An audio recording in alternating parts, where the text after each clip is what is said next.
నారాయణపేట జిల్లా కోస్గి మండలం నాచారం గ్రామం కస్తూర్బా గాంధీ స్కూల్లో అన్నంలో అల్పాహారంలో పురుగులు వస్తున్నాయని, అలాగే హాస్టల్ ఎస్ఓ ని మార్చాలని, హాస్టల్లో విద్యార్థులకు కల్పించాల్సిన సౌకర్యాలు ఎస్ఓ కల్పించడం లేదని స్కూల్ విద్యార్థులు మహబూబ్నగర్ నుండి తాండూర్ వెళ్లే రహదారిపై బైఠాయించి ధర్నా నిర్వహిస్తున్నారు.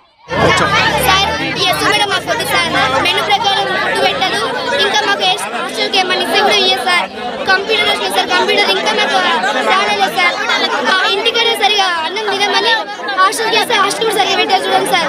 అసలు ఏం చదువుకు చెప్పండి సార్.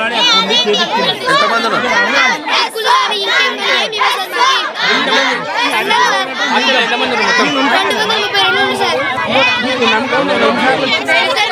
ఓకే సార్, మేము వచ్చిన వరకు ఓకే సార్. ఇప్పుడే కాదు సార్, ఆమె ఎప్పుడైతే వచ్చిందో అప్పటి నుంచి ఇదే సార్. మా అక్క వాళ్ళు కూడా ఉంది సార్. వాళ్ళకు ఇట్లా వెళ్తుంది సార్, వాళ్ళకి ధైర్యం లేక చెప్పలేదు. మేము ఆగలేము సార్. మేము తినట్టుందే మాకు నెక్స్ట్ వచ్చే వాళ్ళు తినాలి కదా. అందుకని మేము మా మమ్మీ కూడా చెప్పిన సార్. మా మమ్మీ చేయమని ప్రిపేర్ చేసింది సార్.